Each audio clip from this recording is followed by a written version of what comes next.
ప్రధాని నరేంద్ర మోదీ ఆస్ట్రేలియా పర్యటన ముగిసింది. మెల్బోర్న్ నుంచి ఆయన న్యూజిలాండ్లో అక్లాండ్కు బయలుదేరి వెళ్లారు. ఇవాళ రేపు న్యూజిలాండ్లో పర్యటించనున్నారు ప్రధాని మోదీ. ఇరు దేశాల సంబంధాల బలోపేతంపై ఆ దేశ ప్రధాని క్రిస్టోఫర్ లక్సన్తో చర్చలు జరపనున్నారు. వాణిజ్యం, రక్షణ, పరస్పర సహకారం తదితర అంశాలపై దృష్టి పెట్టనున్నారు. న్యూజిలాండ్ పర్యటనలో భాగంగా అక్కడి వ్యాపారవేత్తలు, క్రీడాకారులతోనూ మోదీ సమావేశం కానున్నారు. ఎన్ఆర్ఐలతో సమావేశం కానున్నారు. గత 40 ఏళ్లలో భారత ప్రధాని న్యూజిలాండ్లో పర్యటించడం ఇదే తొలిసారి.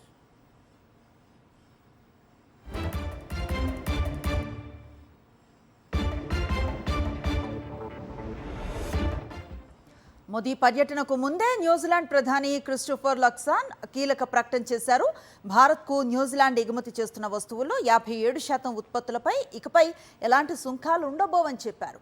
ఇరు దేశాల మధ్య వాణిజ్య ఒప్పందం కుదిరిన తొలి రోజు నుంచే ఇది అమల్లోకి వస్తుందన్నారు. మరిన్ని అప్డేట్స్ కోసం ఛానల్ను సబ్స్క్రైబ్ చేయండి. నోటిఫికేషన్స్ కోసం బెల్ ఐకాన్ పై క్లిక్ చేయండి.